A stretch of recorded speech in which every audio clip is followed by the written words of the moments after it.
Mereka tertawa di belakang punggungku, mengira aku hanyalah istri bodoh yang tak tahu apa-apa. Suamiku dan selingkuhannya merayakan kemenangan semu, sementara mertuaku mendukung pengkhianatan itu demi harta. Sayang sekali, mereka tidak sadar bahwa mereka sedang menari tepat di atas lubang kubur mereka sendiri. Sebelum ceritanya dimulai, silakan tulis di kolom komentar dari daerah mana saja teman-teman yang menonton cerita ini. Jangan lupa like dan subscribe agar channel ini bisa semakin berkembang dan bisa mempersembahkan cerita yang lebih menarik lagi. Suasana di ruang tengah rumah kami terasa begitu mencekam malam itu. Udara dingin dari pendingin ruangan seolah menusuk hingga ke tulang, namun rasa dingin yang sebenarnya justru datang dari tatapan 3 orang yang kini duduk di hadapanku. Aku duduk sendirian di sofa tunggal, sementara di sofa panjang di depanku, suamiku, Galang, duduk berdampingan dengan perempuan itu. Sinta, sekretarisnya yang selama ini selalu ia puji kinerjanya di depan mataku. Di sofa samping, ibu mertuaku, Bu Hesti, menatapku dengan sorot mata merendahkan, seolah aku adalah kotoran yang menempel di sepatunya yang mahal. Di atas meja marmer yang memisahkan kami, tergeletak sebuah map berwarna biru tua. Map itu terlihat biasa saja, namun isinya adalah bom waktu yang siap meledakkan sisa-sisa kesabaranku. Galang mendorong map itu kasar ke arahku, hingga hampir terjatuh ke lantai. Bunyi gesekan kertas dengan permukaan meja terdengar nyaring di tengah keheningan yang menyesakan. Tanda tangan, Diandra. Malam ini juga, suara Galang terdengar dingin, tanpa sedikit pun nada penyesalan.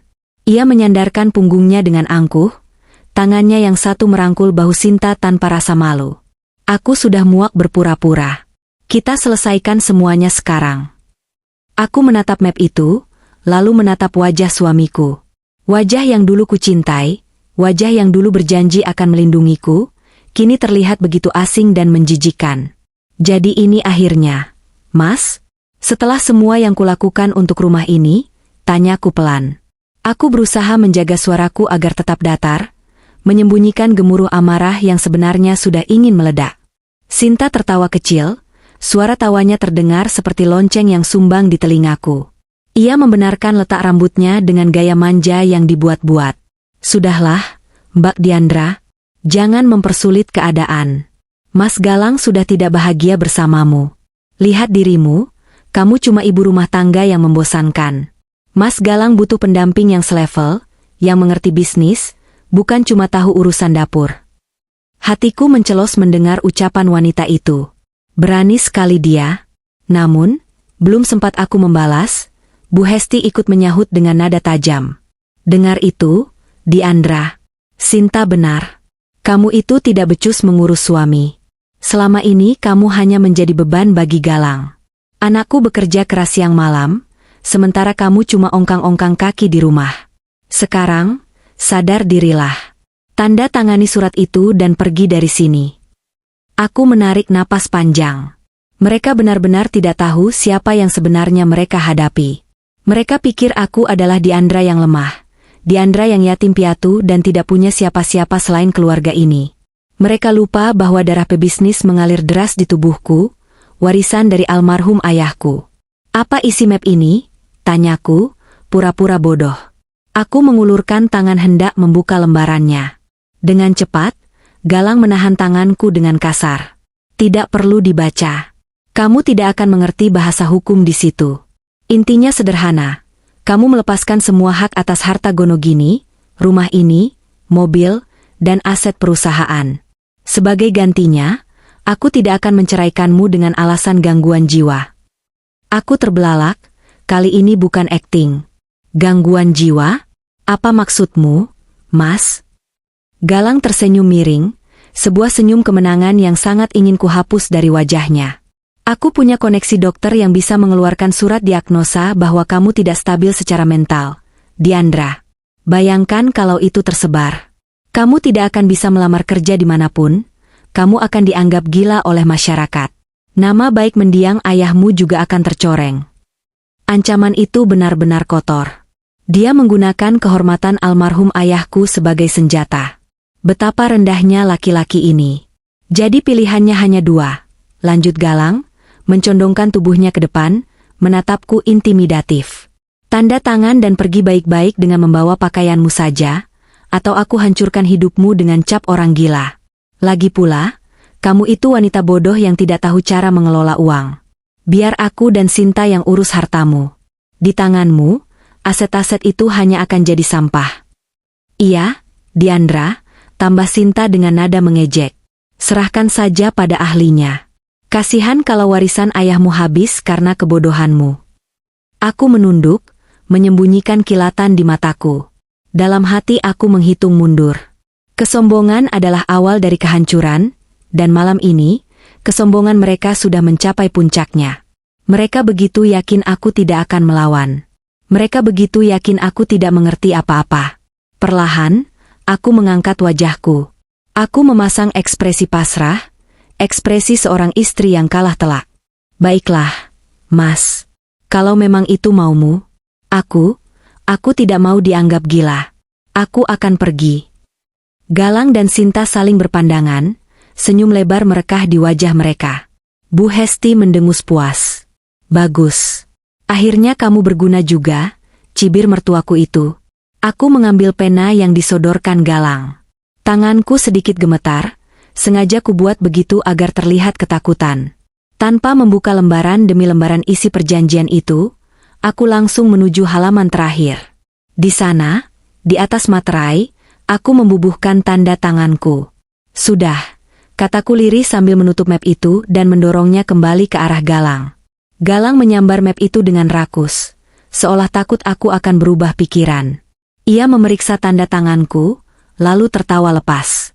Tawa yang diikuti oleh Sinta dan ibunya. Akhirnya, kamu pintar juga memilih jalan selamat, Diandra. Mulai malam ini, rumah ini milikku sepenuhnya. Kamu punya waktu 3 hari untuk mengemasi barang-barang pribadimu. Ingat, hanya pakaian dan barang rongsokanmu. Jangan bawa satupun barang berharga dari sini. Aku berdiri perlahan, merapikan rokku. Terima kasih atas waktunya, Mas. Aku akan ke kamar sekarang.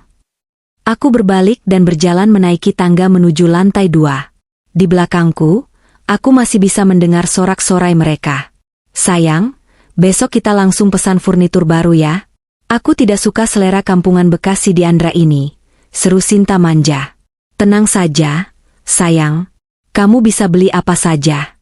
Mulai sekarang, semua uang dan aset ada di kendali kita, jawab Galang bangga. Ibu juga mau tas baru ya, Galang?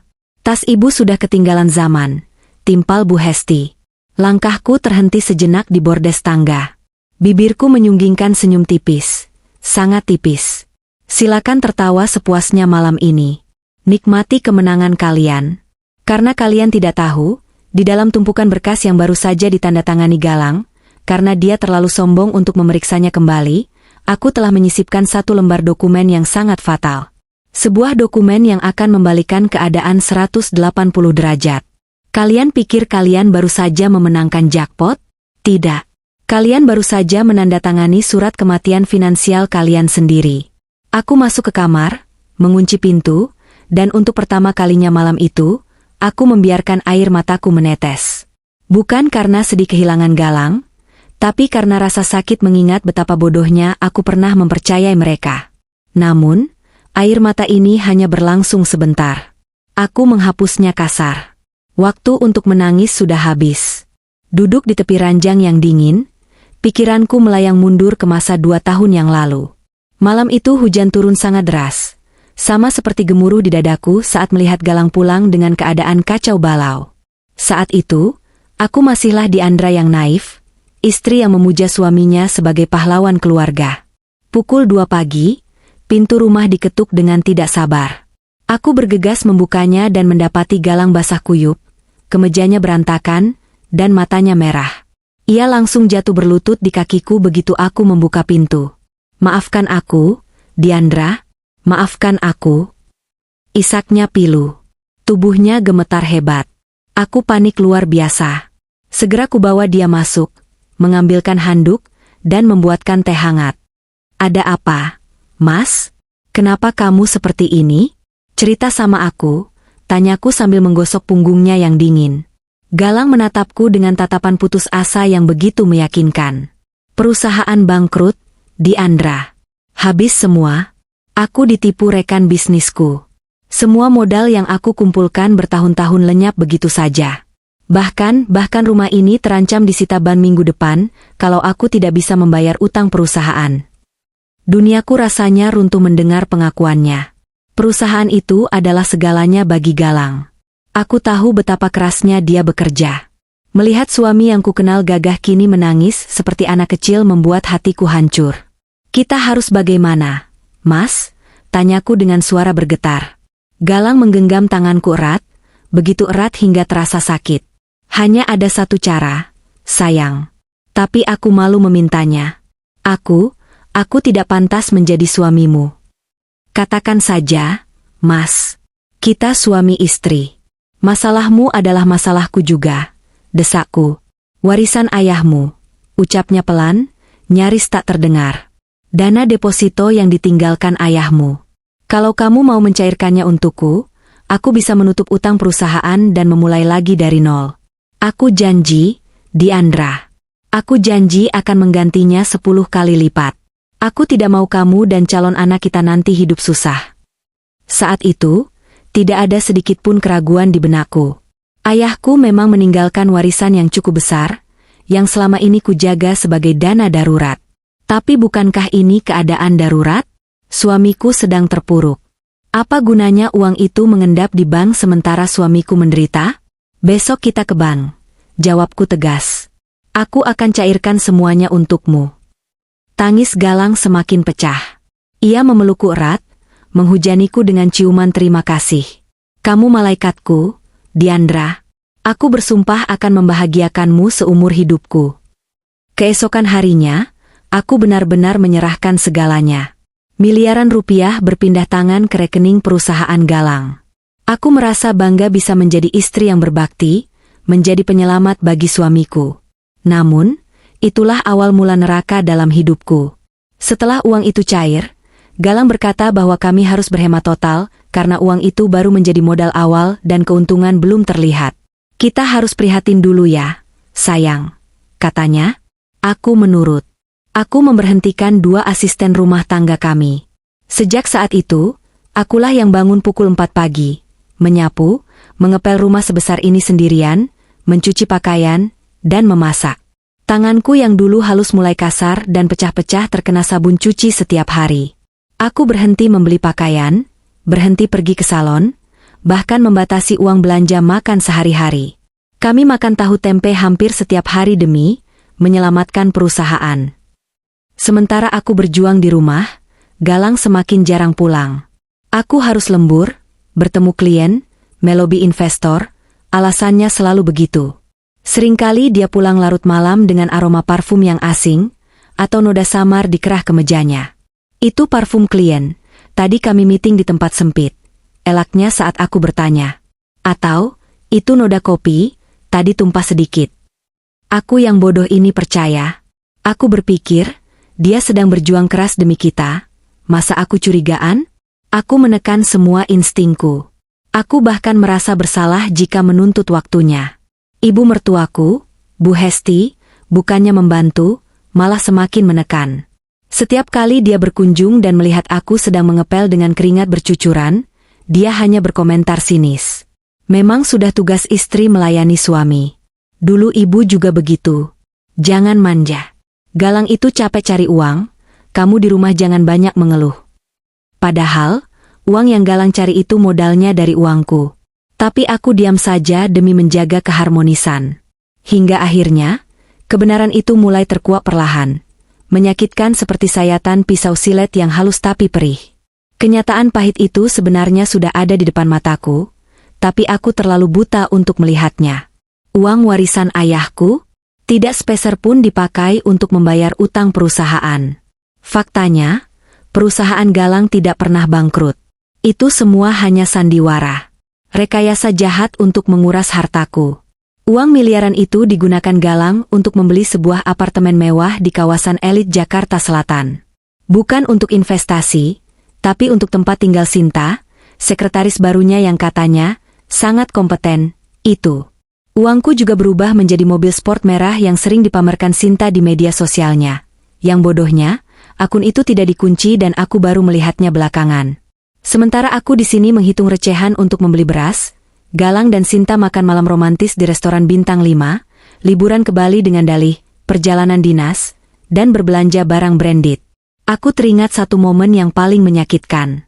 Saat ulang tahun pernikahan kami yang ketiga, 6 bulan lalu. Aku memasak makanan kesukaan Galang, menunggu hingga tengah malam. Dia pulang jam 1 pagi, mabuk, dan tanpa membawa hadiah apapun. "Maaf, aku lupa," katanya sambil melepaskan dasi.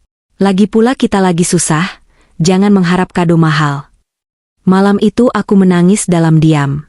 Tapi besoknya, aku melihat postingan teman Galang di Instagram. Foto Galang sedang merayakan ulang tahun seseorang di sebuah klub malam. Di foto itu, Galang sedang memakaikan kalung berlian ke leher Sinta. Captionnya, "Happy birthday untuk partner terbaikku." Tanggal ulang tahun Sinta ternyata sama dengan tanggal pernikahan kami. Dia merayakan ulang tahun selingkuhannya dengan uangku, di hari yang seharusnya menjadi hari istimewa kami. Dan dia pulang ke rumah, menatapku, istrinya yang sudah berkorban segalanya, dan berkata bahwa kami sedang susah. Rasa sakit itu bukan lagi sekadar patah hati. Itu adalah rasa jijik. Jijik pada kebohongan mereka, dan jijik pada diriku sendiri yang begitu mudah dibodohi. Malam ini, saat aku duduk sendirian di kamar setelah menandatangani surat perceraian itu, kilas balik 2 tahun penderitaan ini bukan lagi membuatku sedih. Justru, ini menjadi bensin yang membakar semangatku. Dulu aku memberikan hartaku karena cinta. Sekarang, aku akan mengambilnya kembali dengan bunga berbunga-bunga dendam. Aku beranjak dari kasur, membuka laci tersembunyi di balik lemari bajuku. Di sana, tersimpan sebuah flash disk kecil berwarna hitam. Benda kecil inilah kunci dari segalanya. Benda yang kutemukan 3 bulan lalu, yang mengubahku dari istri yang pasrah menjadi wanita yang menyusun rencana pembunuhan karakter secara sistematis. "Tunggu saja, Galang," bisikku pada kegelapan kamar. "Kamu pikir drama 2 tahunmu itu hebat? Tunggu sampai kamu melihat drama yang kusiapkan untuk babak terakhirmu." 3 bulan sebelum malam perceraian itu, hidupku masih berjalan dalam kabut tipuan yang sempurna. Aku masih menjalani rutinitas sebagai istri yang berbakti, bangun sebelum matahari terbit, menyiapkan sarapan, dan memastikan kemeja kerja Galang licin tanpa satupun kerutan.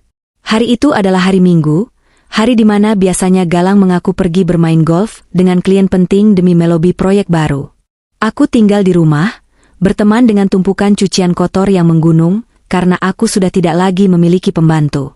Siang itu matahari bersinar terik, menembus kaca jendela ruang laundry di bagian belakang rumah. Aku sedang memilah pakaian kotor Galang. Aroma parfum wanita itu, yang selalu Galang dalihkan sebagai parfum klien atau pewangi ruangan kantor, kembali tercium samar dari kerah kemeja putihnya.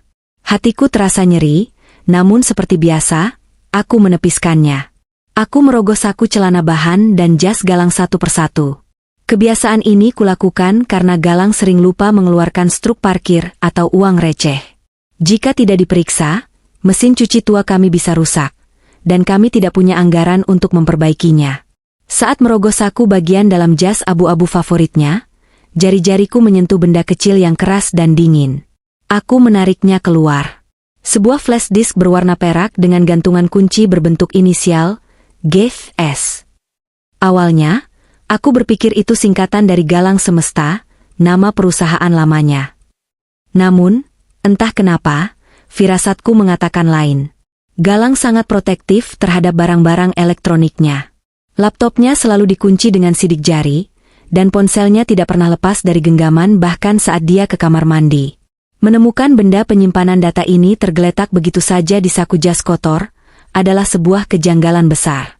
Mungkin dia lupa, atau mungkin dia terlalu mabuk kemenangan hingga teledor. Aku menimang flash disk itu. Ada bisikan kuat di kepalaku untuk meletakkannya kembali di meja nakas dan pura-pura tidak tahu. "Jangan cari masalah, Diandra," bisik sisi naifku. "Kalau kamu tahu sesuatu yang buruk, kamu akan sakit hati." Tapi ada suara lain. Suara ayahku yang tegas, yang muncul dari alam bawah sadarku. "Buka matamu, Endra.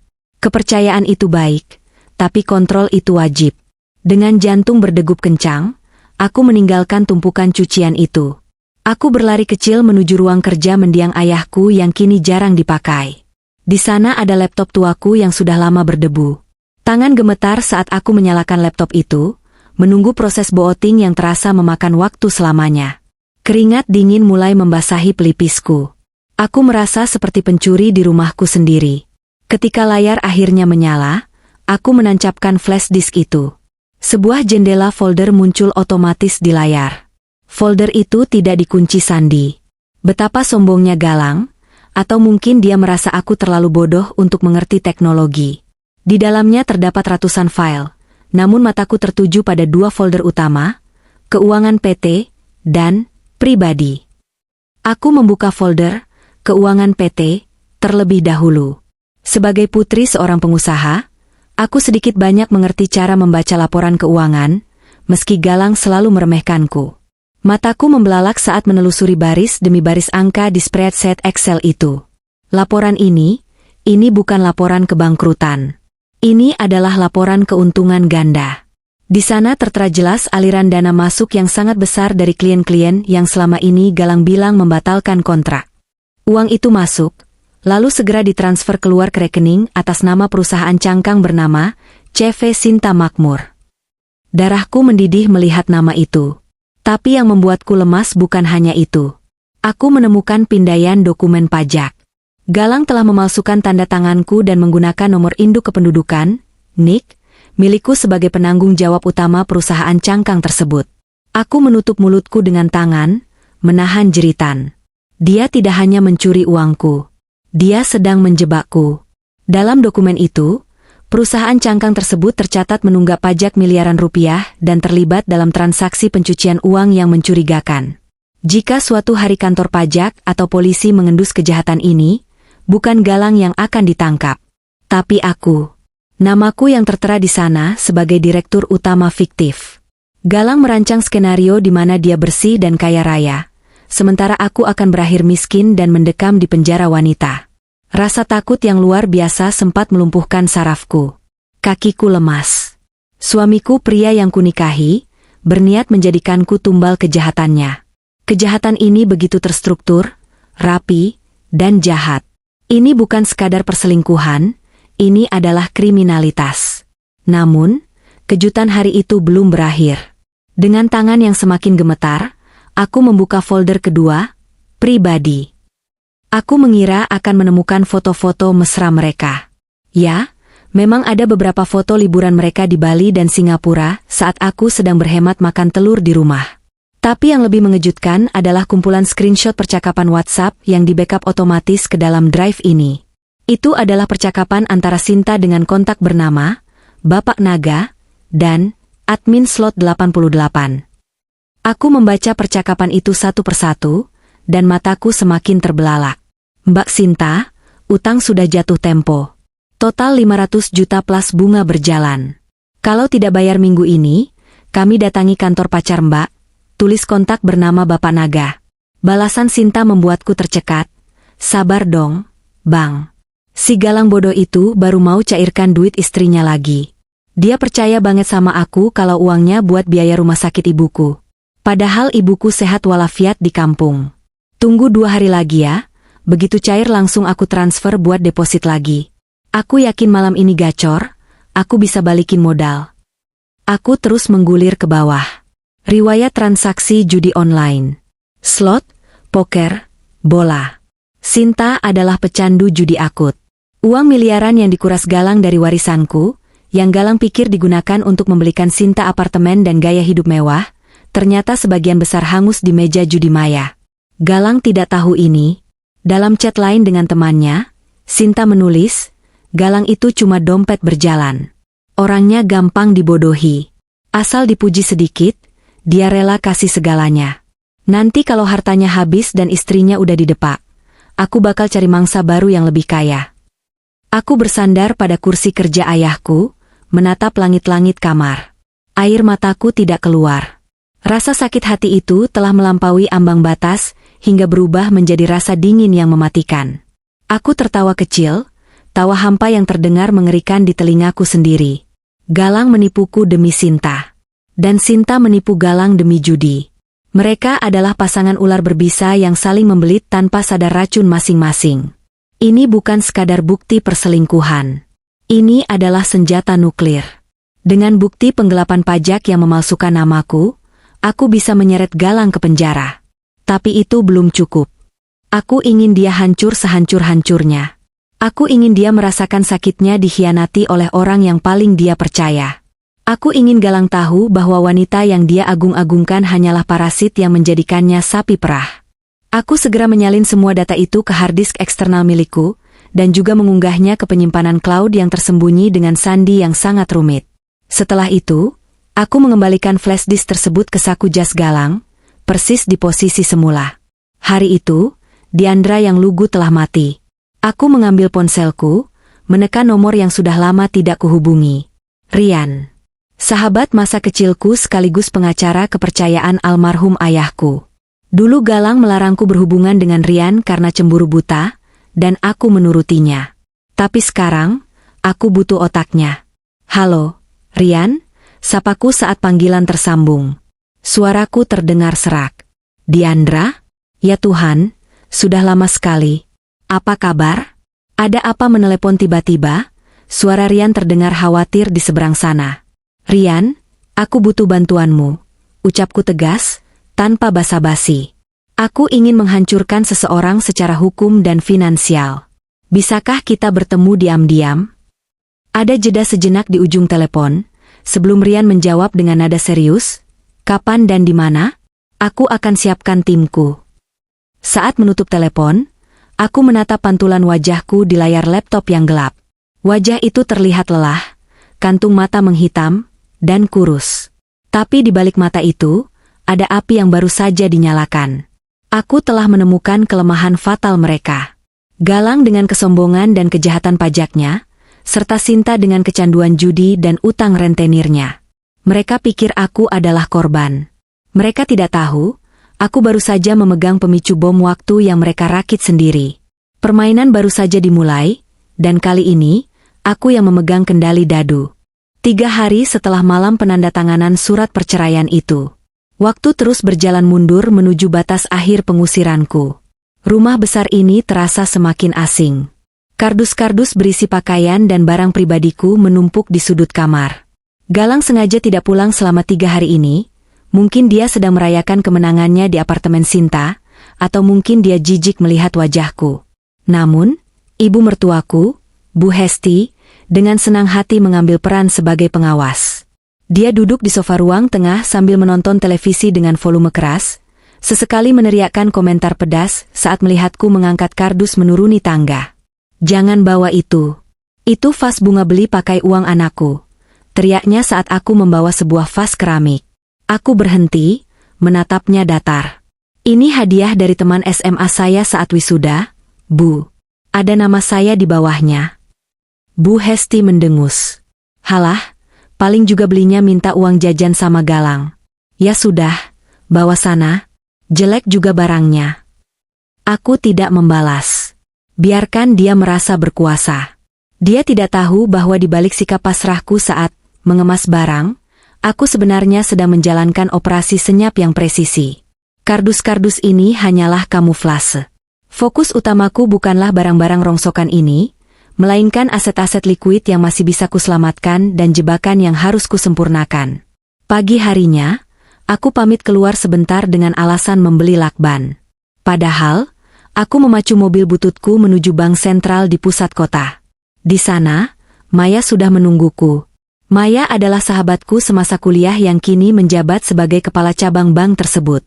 Dia adalah satu-satunya orang selain Rian yang tahu rencana gilaku. Aku masuk ruangan Maya lewat pintu belakang. Ruangannya dingin dan beraroma kopi.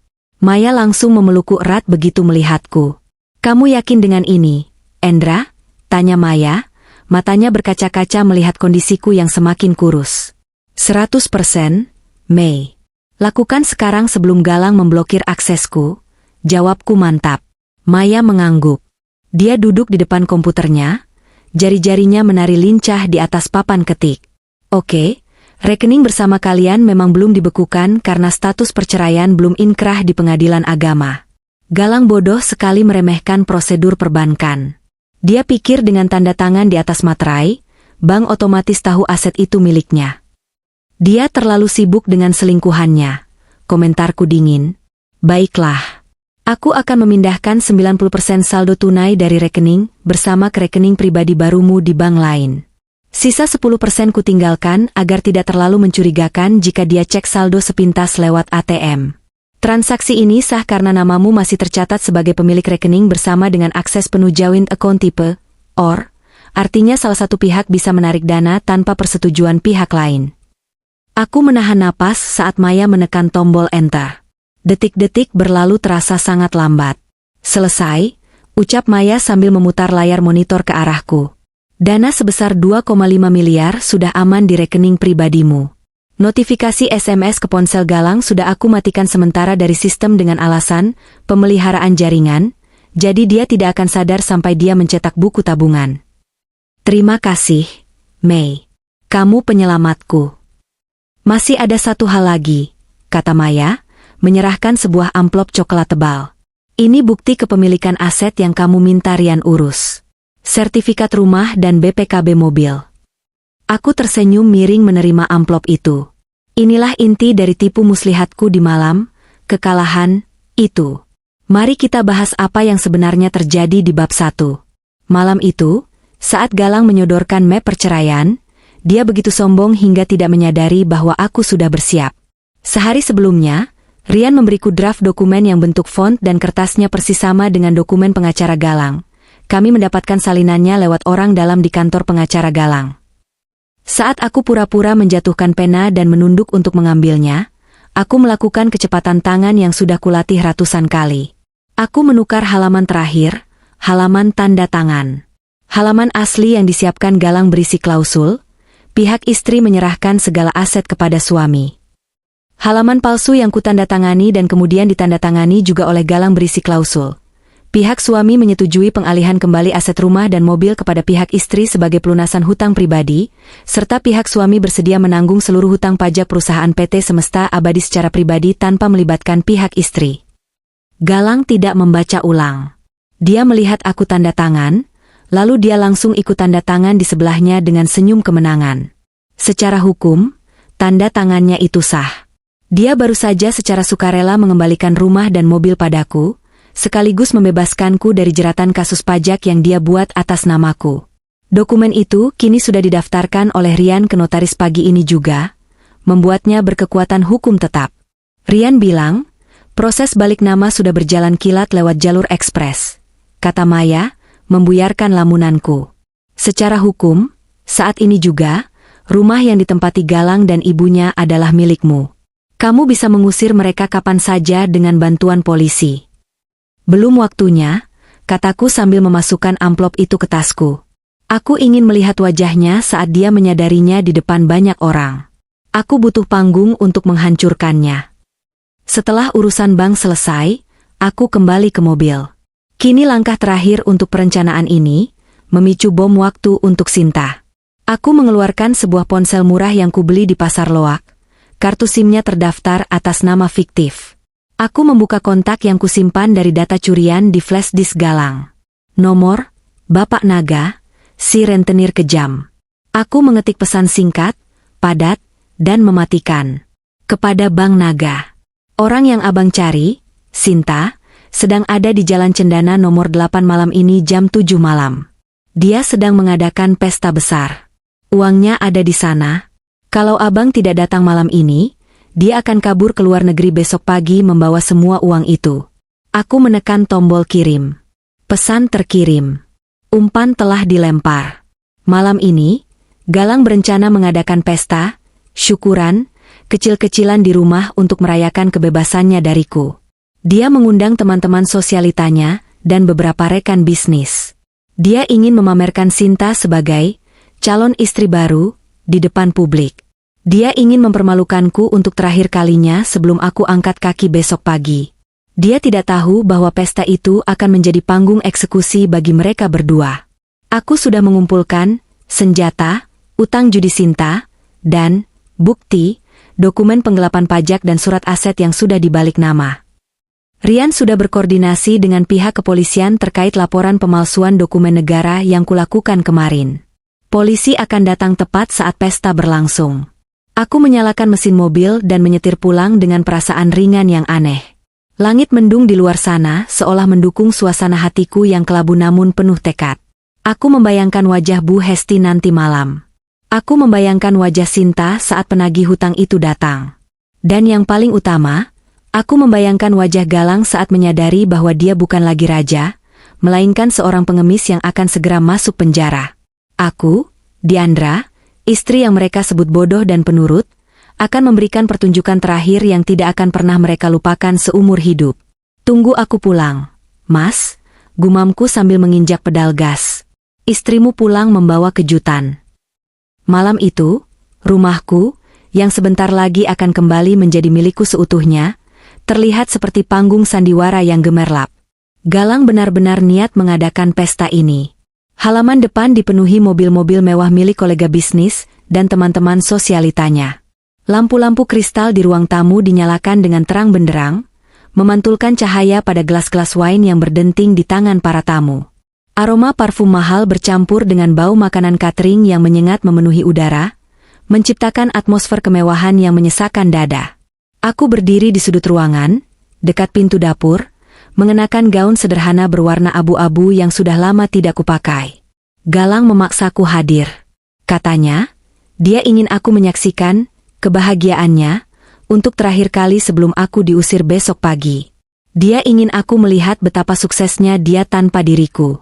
Ibu mertuaku, Bu Hesti, duduk di sofa utama layaknya seorang ratu, mengenakan kebaya sutra yang dibelinya dengan kartu kredit suamiku, kartu kredit yang tagihannya dibayar pakai uang warisan ayahku. Dia tertawa lebar, memamerkan gigi emasnya, sambil menunjuk-nunjuk arahku saat berbicara dengan teman-teman pengajiannya yang dia undang. Itu menantu saya yang tidak tahu diuntung. Untung Galang tegas. Besok dia sudah angkat kaki.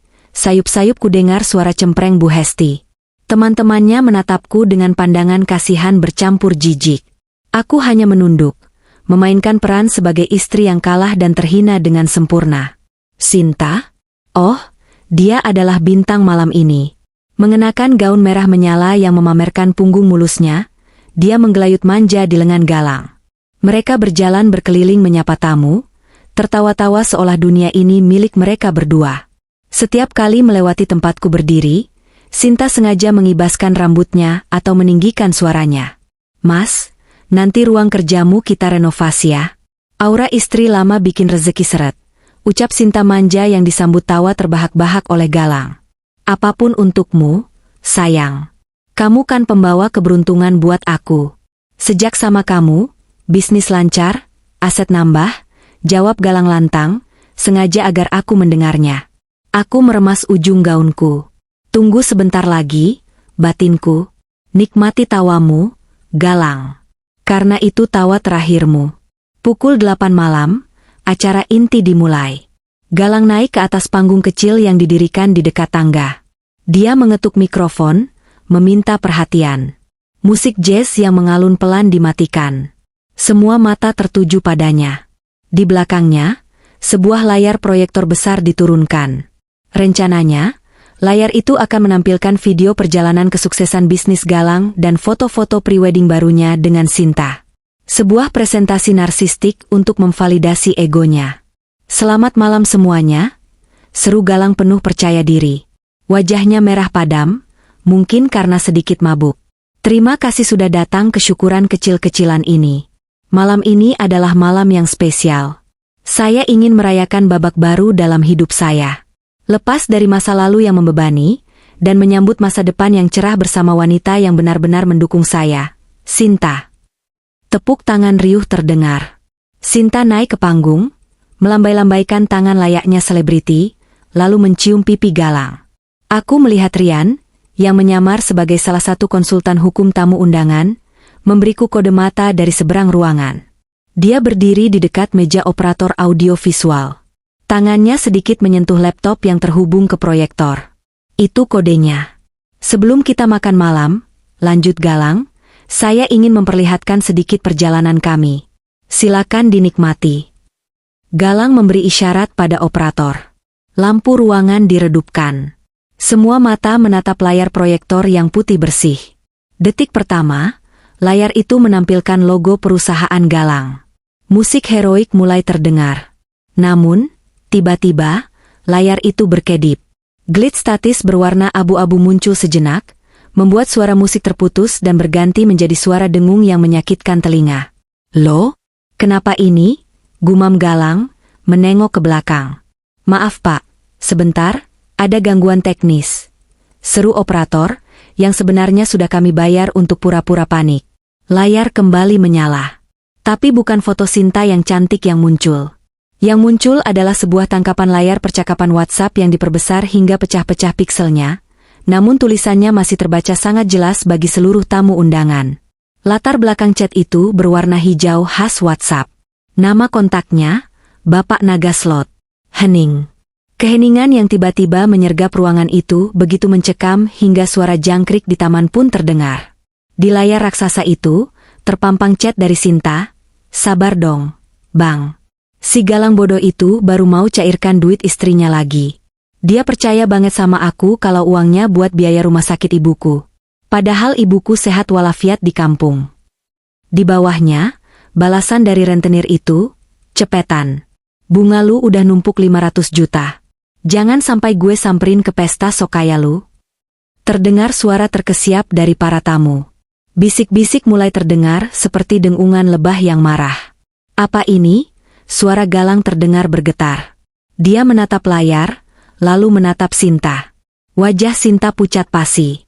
Merah gincunya terlihat kontras dengan kulitnya yang mendadak seputih kertas. "Itu bohong. Itu editan. Mas, ada yang bajak acara kita?" jerit Sinta panik. Namun, slide di layar berganti otomatis. Kali ini bukan chat, tapi bukti transfer perbankan. Mutasi rekening, transfer keluar ke Bandar 303, 50 juta rupiah. Lalu slide berikutnya, transfer keluar ke Slot Zeus, 100 juta rupiah. Tanggalnya, persis sehari setelah aku mencairkan uang warisan ayahku untuk Galang 2 tahun lalu. Tamu-tamu mulai ribut. "Itu bukti judi online kan? Gila, Sinta penjudi. Kasihan istrinya, uangnya dipakai buat main slot." Galang masih mematung di panggung.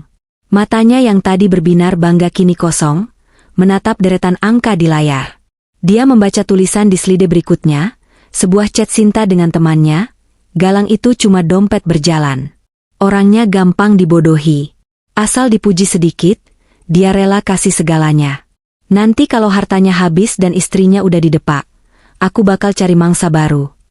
Kata-kata, dompet berjalan, dan gampang dibodohi, sepertinya menampar ego Galang lebih keras daripada kenyataan uangnya hilang. Wajahnya yang merah karena mabuk kini berubah menjadi merah padam karena amarah yang meledak. Urat lehernya menonjol keluar. Dia berbalik perlahan menghadap Sinta. "Dompet berjalan," desis Galang, suaranya rendah tapi mengerikan. Sinta mundur selangkah, hak sepatunya hampir tergelincir. "Mas, dengerin aku dulu. Itu Diandra. Pasti Diandra yang bikin ini semua. Dia cemburu, Mas. Dia mau hancurin kita." Sinta menunjuk ke arahku dengan tangan gemetar. Galang menoleh ke arahku sekilas, tapi perhatiannya kembali tersedot ke layar proyektor yang kini menampilkan foto Sinta sedang mabuk di sebuah tempat perjudian liar sambil memeluk pria lain, si penagih hutang. Foto itu diambil 3 bulan lalu, saat Galang sedang lembur di kantor. "Kamu bilang ibumu sakit kanker." Galang bergumam, suaranya mulai naik 1 oktav.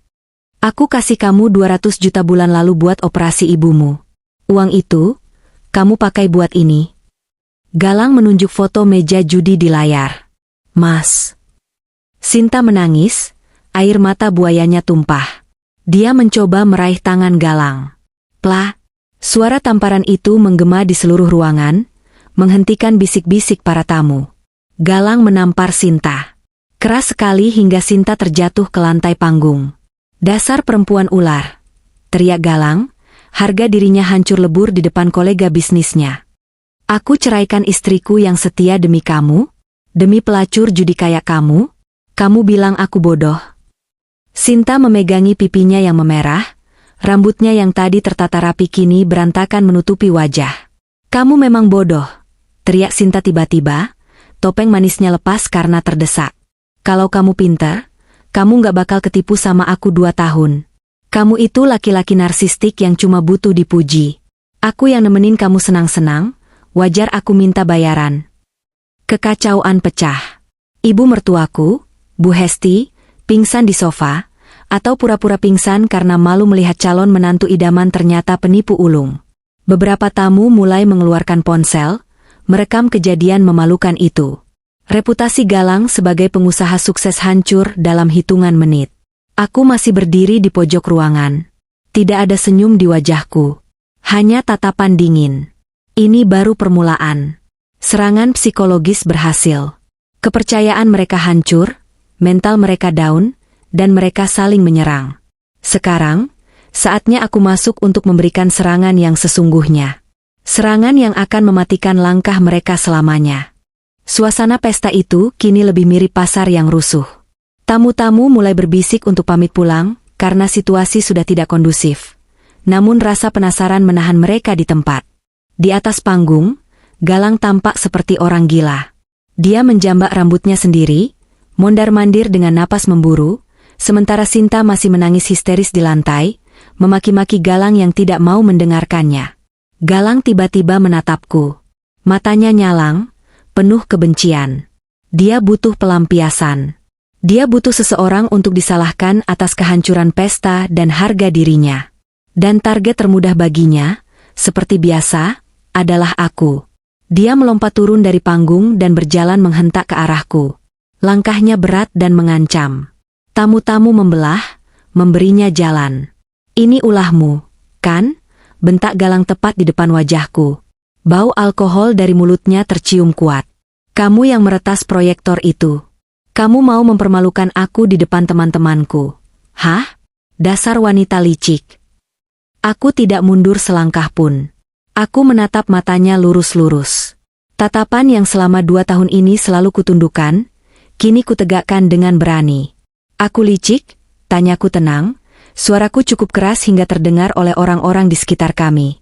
"Bukankah kamu yang berselingkuh 2 tahun? Bukankah kamu yang membohongiku soal kebangkrutan perusahaan? Bukankah kamu yang mengambil uang warisan ayahku untuk berjudi dengan perempuan itu? Tutup mulutmu." Galang mengangkat tangannya, hendak menamparku seperti dia menampar Sinta tadi.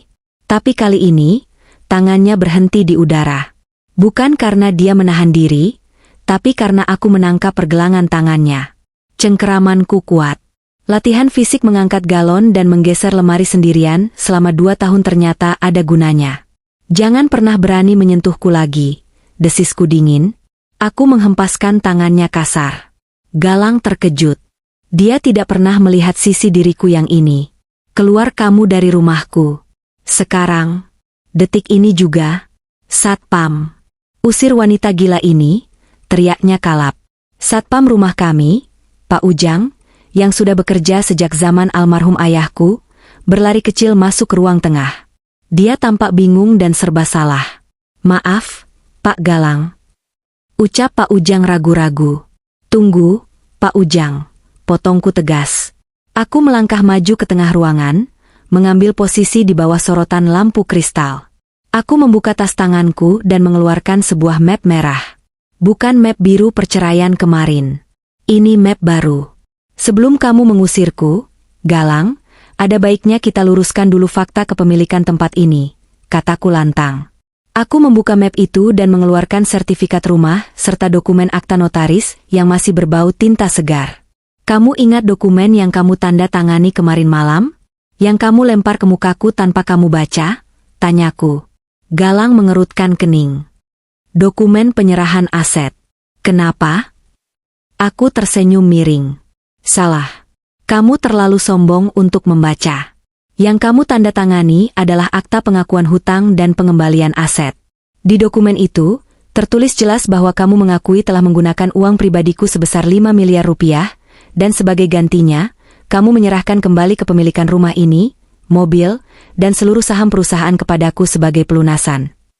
"Omong kosong," teriak Galang. Dia merebut kertas itu dari tanganku dengan kasar.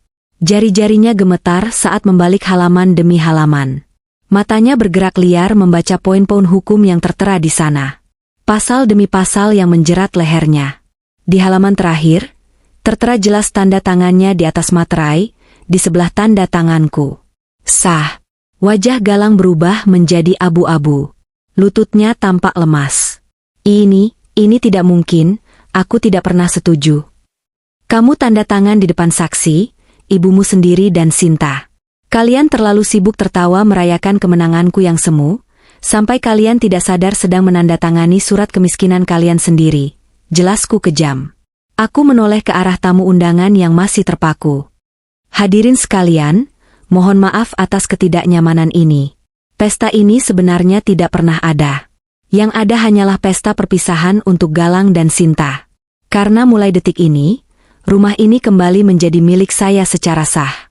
Dan mereka, aku menunjuk Galang dan Sinta yang kini berdiri membeku, adalah tamu tak diundang yang harus segera angkat kaki. Tidak bisa. Bu Hesti tiba-tiba bangun dari pura-pura pingsannya. Dia berlari tertatih-tatih ke arahku, mencengkeram lenganku.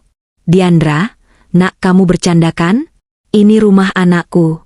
Ibu tinggal di mana kalau kamu ambil rumah ini? Aku menatap mertuaku dengan tatapan datar. Rasa kasihan itu sudah mati. Ibu tanya pada anak kebanggaan ibu. Dia yang mempertaruhkan rumah ini demi gengsi dan selingkuhannya. Lagi pula, ibu bilang saya wanita bodoh kan? Wanita bodoh tidak punya rumah. Tapi ternyata, wanita pintar inilah yang punya sertifikat. Aku melepaskan tangan Bu Hesti perlahan.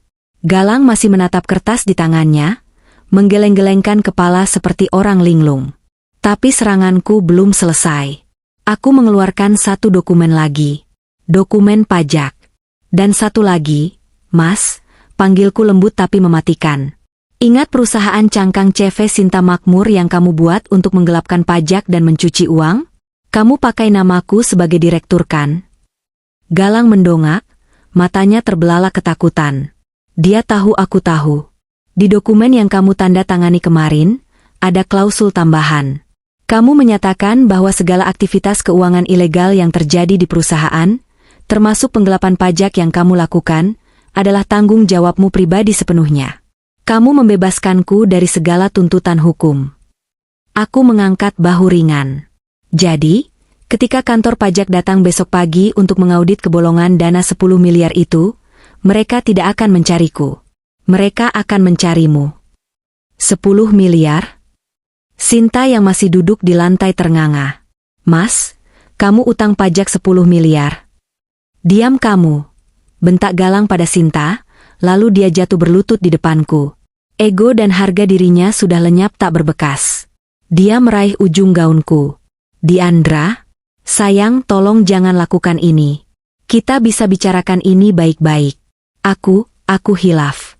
Aku cuma main-main sama Sinta. Cintaku cuma buat kamu. Jangan laporkan aku ke pajak. Jangan ambil rumah ini. Aku bisa gila. Pemandangan yang menyedihkan. Laki-laki yang kemarin malam begitu gagah mengancam akan memiskinkanku, kini berlutut mengemis di kakiku di depan puluhan orang. Ironi yang begitu manis. Aku menatapnya dari atas ke bawah. Dulu, aku akan luluh melihat air matanya. Dulu, aku akan memeluknya dan berkata semua akan baik-baik saja. Tapi Diandra yang itu sudah dibunuh oleh Galang sendiri. Sudah terlambat, Galang, kataku dingin. Aku sudah memberikan hatiku, hartaku, dan hidupku. Kamu injak-injak semuanya demi wanita itu. Sekarang, nikmatilah hasil panen dari apa yang kamu tanam. Tepat saat itu, suara sirine mobil polisi terdengar meraung-raung dari kejauhan, semakin lama semakin dekat, hingga berhenti tepat di depan gerbang rumah. Bersamaan dengan itu, suara motor-motor besar berhenti dan terdengar teriakan-teriakan kasar dari luar pagar. Sinta, keluar bayar utang. Wajah Sinta berubah menjadi horor murni. Penagih hutang sudah datang. Dan polisi, yang dihubungi Rian untuk kasus pemalsuan dokumen dan penipuan, juga sudah tiba. Aku mundur selangkah, memberi ruang bagi karma untuk bekerja. Malam ini, Pesta yang sebenarnya baru saja dimulai. Suasana pesta yang tadinya gemerlap oleh cahaya lampu kristal dan denting gelas wine kini berubah menjadi panggung kekacauan yang mencekam. Suara sirine polisi di luar sana bukan lagi sekadar peringatan samar, melainkan raungan nyata yang memekakan telinga, bersahutan dengan teriakan-teriakan kasar dari segerombolan orang di depan gerbang. Tamu-tamu undangan yang tersisa, kolega bisnis Galang dan teman-teman sosialitas Sinta, mundur merapat ke dinding, wajah mereka pucat pasi antara ketakutan dan rasa penasaran ingin melihat akhir dari drama keluarga ini. Aku masih berdiri tegak di tengah ruangan, memegang map merah yang menjadi vonis bagi suamiku. Galang masih berlutut, tangannya gemetar hebat mencoba meraih ujung gaunku, namun aku mundur selangkah, menolak sentuhannya yang menjijikan. Air matanya yang tumpah bukan karena penyesalan, melainkan karena ketakutan murni akan masa depan suram yang sudah ada di depan mata. Pintu utama rumah mewah itu terbuka kasar. Bukan oleh angin, melainkan didorong paksa. Angin malam yang dingin berhembus masuk, membawa serta aura intimidasi yang pekat. Rian masuk terlebih dahulu, mengenakan setelan jas hitam rapi, namun wajahnya tegas tanpa senyum. Di belakangnya, 4 orang petugas kepolisian berseragam lengkap masuk dengan langkah tegap, tangan mereka bersiaga di pinggang dekat sarung pistol. "Selamat malam." Suara Rian terdengar berwibawa, membelah kebisingan di ruangan itu. "Maaf mengganggu pestanya. Kami mencari saudara Galang Prasetya." Galang menoleh cepat, matanya terbelalak nyaris keluar. Dia mencoba berdiri dengan kaki yang goyah, wajahnya seperti mayat hidup. "Rian? Apa-apaan ini? Kita teman, kan? Kenapa kamu bawa polisi?" Rian menatap Galang dingin. "Koreksi, Galang. Aku adalah pengacara Diandra, dan aku di sini sebagai kuasa hukum yang melaporkan tindak pidana." Rian menoleh pada komandan polisi di sebelahnya. "Silakan, Pak." Salah satu polisi maju, mengeluarkan selembar kertas yang dilaminating. "Saudara Galang Prasetya, Anda kami tangkap atas dugaan tindak pidana pemalsuan dokumen negara, penggelapan pajak korporasi, dan penipuan terencana. Anda memiliki hak untuk diam, namun segala perkataan Anda bisa dan akan digunakan sebagai bukti di pengadilan." "Tidak, ini salah paham." Galang berteriak histeris, mundur menabrak meja catering hingga piring-piring berjatuhan pecah berantakan. "Saya dijebak. Istri saya yang menjebak saya. Diandra, bilang sama mereka. Bilang kalau ini cuma salah paham." Dia menunjuk-nunjuk ke arahku dengan panik. Aku hanya menatapnya datar, lalu menoleh ke arah polisi. "Silakan lakukan tugas Bapak. Semua bukti sudah saya serahkan ke pengacara saya. Suami saya sudah mengakui secara tertulis dalam dokumen yang dia tanda tangani kemarin bahwa dia bertanggung jawab penuh atas semua kejahatan pajaknya." Polisi itu mengangguk, lalu dengan gerakan cekatan membalikkan tubuh Galang.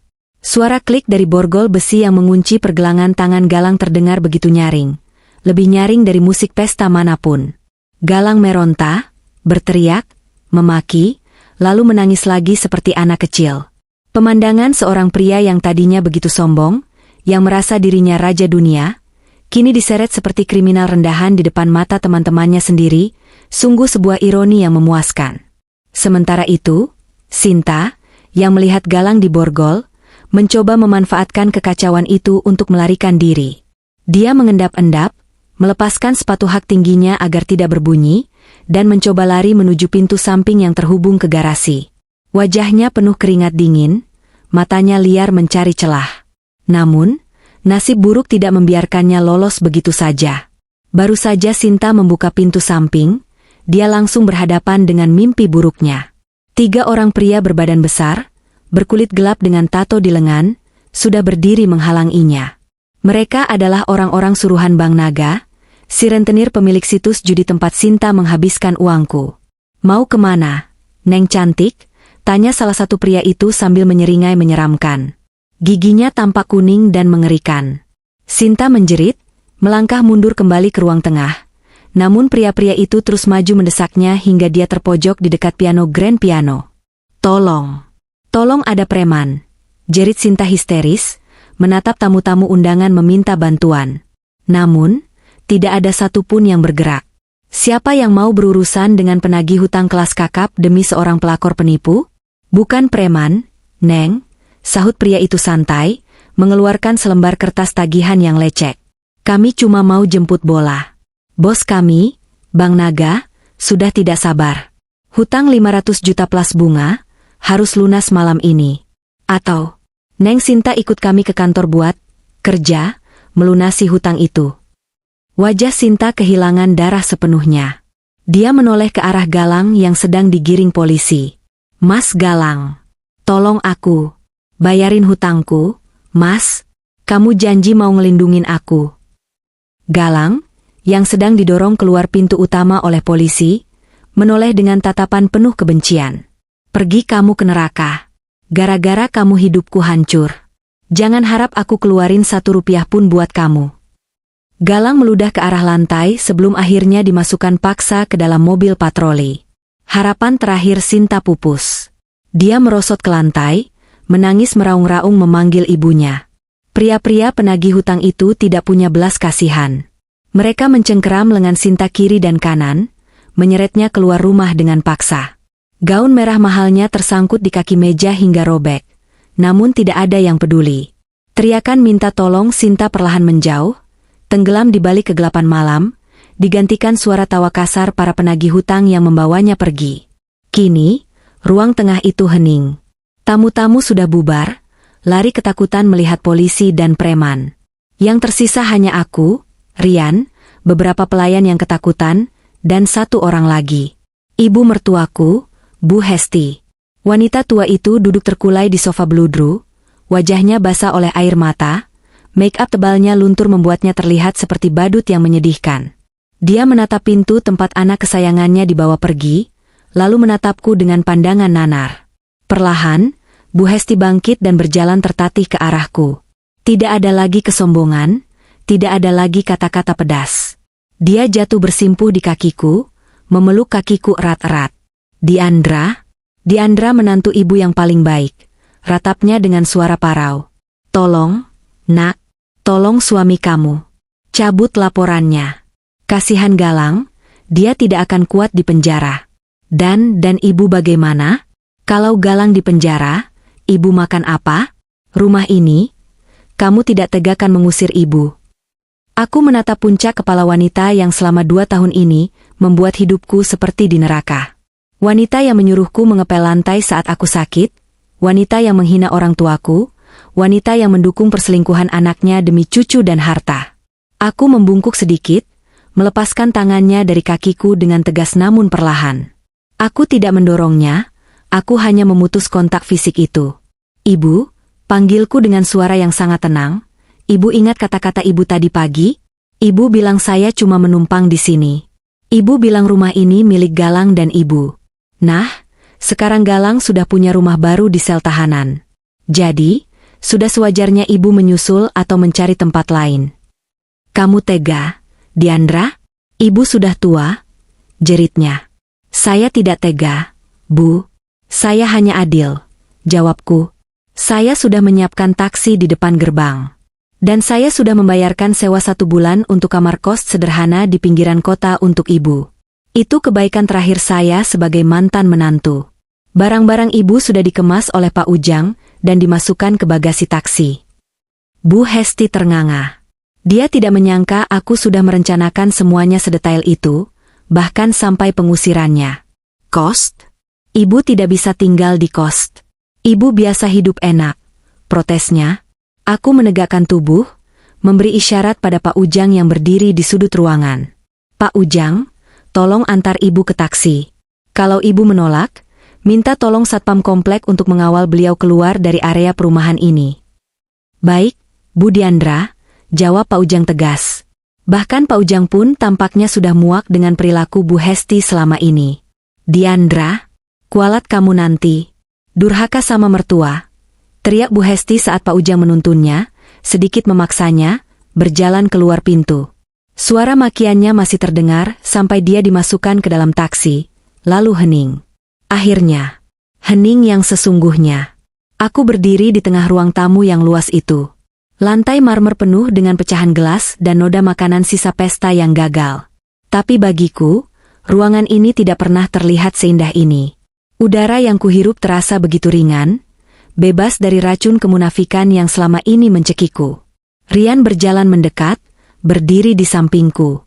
Dia tidak berkata apa-apa, hanya menyodorkan segelas air putih. Dia tahu aku tidak butuh alkohol, aku butuh kejernihan. Sudah selesai, Diandra, katanya pelan. Rumah ini milikmu. Perusahaan sudah aman di bawah kendalimu. Galang dan Sinta akan sibuk dengan hukum dan hutang untuk waktu yang sangat lama. Aku menerima gelas itu, menyesapnya perlahan. Dingin air membasuh tenggorokanku yang kering. Terima kasih, Rian. Tanpa kamu, aku mungkin masih menangis di pojokan kamar malam ini. Kamu yang menyelamatkan dirimu sendiri, Endra. Aku cuma bantu administrasi. Rian tersenyum tulus. Aku menatap sekeliling rumahku. Rumah peninggalan ayahku yang hampir saja hilang karena kebodohanku mempercayai cinta buta. Malam ini, aku merebutnya kembali.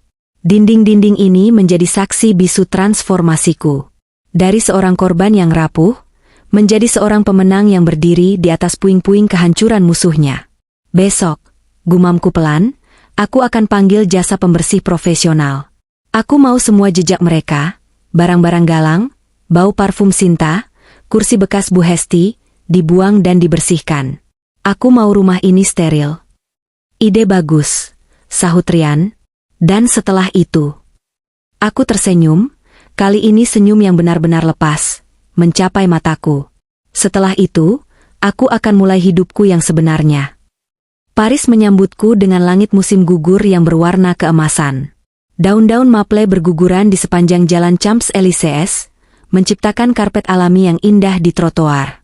Udara terasa sejuk, membelai pipiku lembut saat aku melangkah keluar dari mobil sedan hitam yang mengantarku. Di hadapanku berdiri sebuah bangunan toko bergaya klasik dengan jendela kaca besar yang berkilauan. Di atas pintu masuknya, terpasang papan nama elegan dengan tulisan emas, Diandra Jewelry. Hari ini adalah hari pembukaan cabang butik perhiasanku yang pertama di Eropa. Ya, dalam 1 tahun terakhir, aku tidak hanya duduk diam menikmati kekayaan yang berhasil kuselamatkan. Aku bekerja keras. Aku mengambil alih sisa-sisa perusahaan ayahku, melakukan rebranding total, membuang semua lini bisnis kotor yang pernah disentuh Galang, dan memfokuskannya kembali ke bisnis inti keluarga kami, perhiasan dan batu mulia. Ternyata, tanpa Galang yang selalu merongrong keuangan dan tanpa Sinta yang mencuri arus kas, perusahaan ini melesat naik dengan sangat cepat. Otak bisnisku yang selama ini ditekan dan diremehkan, akhirnya menemukan tempat bermainnya. Aku memotong pita merah di depan pintu, disambut tepuk tangan meriah dari para mitra bisnis, desainer, dan wartawan mode yang hadir. Kilatan lampu kamera tidak lagi membuatku takut seperti saat skandal suamiku terbongkar dulu. Sekarang, kilatan itu adalah sorotan pengakuan atas prestasiku. Di tengah kerumunan, aku melihat Maya melambaikan tangan. Dia sekarang menjabat sebagai direktur keuangan di perusahaanku. Dan di sampingnya, Rian berdiri tersenyum bangga. Rian, yang selama setahun ini sabar mendampingiku, tidak hanya sebagai pengacara, tapi juga sebagai teman yang perlahan mulai mengisi ruang kosong di hatiku dengan cara yang sehat dan dewasa. Saat acara resepsi berlangsung santai, Rian menghampiriku membawa 2 gelas champagne. "Selamat, Bu CEO," godanya. "Terima kasih, Pak Konsultan Hukum," balasku sambil tertawa kecil. Ngomong-ngomong, wajah Rian berubah sedikit serius. "Aku baru dapat kabar dari Jakarta pagi ini. Update bulanan yang kamu minta tentang mereka." Aku menghela napas pelan. Sebenarnya aku sudah tidak terlalu peduli, tapi bagian dari diriku, bagian yang ingin memastikan keadilan tetap tegak, masih butuh mendengar kabar ini. "Ceritakan." "Galang baru saja dipindahkan ke sel dengan keamanan lebih ketat," lapor Rian. "Ternyata dia bikin masalah di penjara. Dia depresi berat, sering berhalusinasi kalau dia masih bos besar, sampai memaki-maki narapidana lain. Akibatnya kamu tahu hukum rimba penjara. Dia sering babak belur. Pengajuan bandingnya juga ditolak mentah-mentah oleh pengadilan tinggi. Dia harus menjalani sisa hukuman 8 tahunnya sampai tuntas." Aku mengangguk pelan. 8 tahun. Cukup waktu baginya untuk merenung bahwa kesombongan tidak bisa membeli kebebasan. "Sinta?" tanyaku singkat. "Lebih parah, jawab Rian. Dia tidak bisa lari dari jaringan Bank Naga. Sekarang dia bekerja di sebuah klub malam kumuh di pinggiran pelabuhan untuk mencicil hutangnya. Gajinya dipotong 90% setiap bulan. Kabarnya dia terlihat 20 tahun lebih tua dari usianya. Kurus, sakit-sakitan, dan paranoid. Setiap kali melihat mobil mewah lewat, dia histeris karena teringat masa lalunya. Aku menyesap champagneku, merasakan gelembung-gelembung halus pecah di lidah. Rasa iba itu ada, tapi sangat tipis. Mereka memilih jalan itu. Sinta memilih berjudi, Galang memilih berkhianat. Dan ibu, tanyaku lagi, menanyakan kabar mantan mertuaku. Bu Hesti diusir dari kos yang kamu bayarkan bulan pertama itu, karena bertengkar dengan tetangga kiri kanan. Dia tidak bisa membuang sifat sokayanya. Sekarang dia tinggal di panti jompo milik dinas sosial. Fasilitas gratis pemerintah, jadi kondisinya sangat dasar. Dia sering cerita ke perawat kalau dia punya menantu kaya raya di Paris yang akan menjemputnya, tapi tentu saja semua orang di sana menganggap dia pikun. Aku tersenyum miris. Sebuah akhir yang tragis untuk sebuah keluarga yang dibangun di atas pondasi keserakahan. Karma itu nyata, dan dia datang bukan dengan ledakan besar, tapi dengan keheningan yang menyiksa perlahan-lahan. Mereka hidup, tapi mereka mati dalam penderitaan yang mereka ciptakan sendiri. Sementara aku menatap pantulan diriku di kaca jendela butik. Diandra yang ada di sana bukan lagi wanita dengan daster lusuh yang menangis di dapur. Diandra yang sekarang mengenakan gaun sutra rancangan desainer, dengan anting berlian hasil desain sendiri, dan yang paling penting, dengan sorot mata yang penuh hidup. Aku bukan lagi istri Galang. Aku bukan lagi korban perselingkuhan. Aku adalah Diandra, pengusaha, wanita mandiri, dan penyintas yang bangkit dari abu. Aku menoleh pada Rian. Sudah cukup bicarakan masa lalu. Mereka sudah jadi sejarah. Sekarang, ayo kita rayakan masa depan. Rian tersenyum, mendentingkan gelasnya ke gelasku. Setuju. Untuk masa depan yang tanpa drama. Untuk kebebasan, tambahku. Kami tertawa bersama di bawah langit Paris yang mulai senja. Lampu-lampu menara Eiffel mulai berkelap-kelip di kejauhan, seolah ikut merayakan kemenangan kecilku. Hidup memang penuh dengan plot twist. Siapa sangka, surat perceraian yang dulu kutakuti setengah mati, justru menjadi tiket emasku menuju kehidupan yang jauh lebih indah. Aku pernah pura-pura tidak tahu saat dikhianati. Tapi sekarang, aku benar-benar tahu satu hal. Kebahagiaan terbaik adalah balas dendam dengan cara menjadi sukses dan melupakan mereka yang tidak pantas diingat. Dan ceritaku, cerita Diandra yang sebenarnya, baru saja dimulai di sini.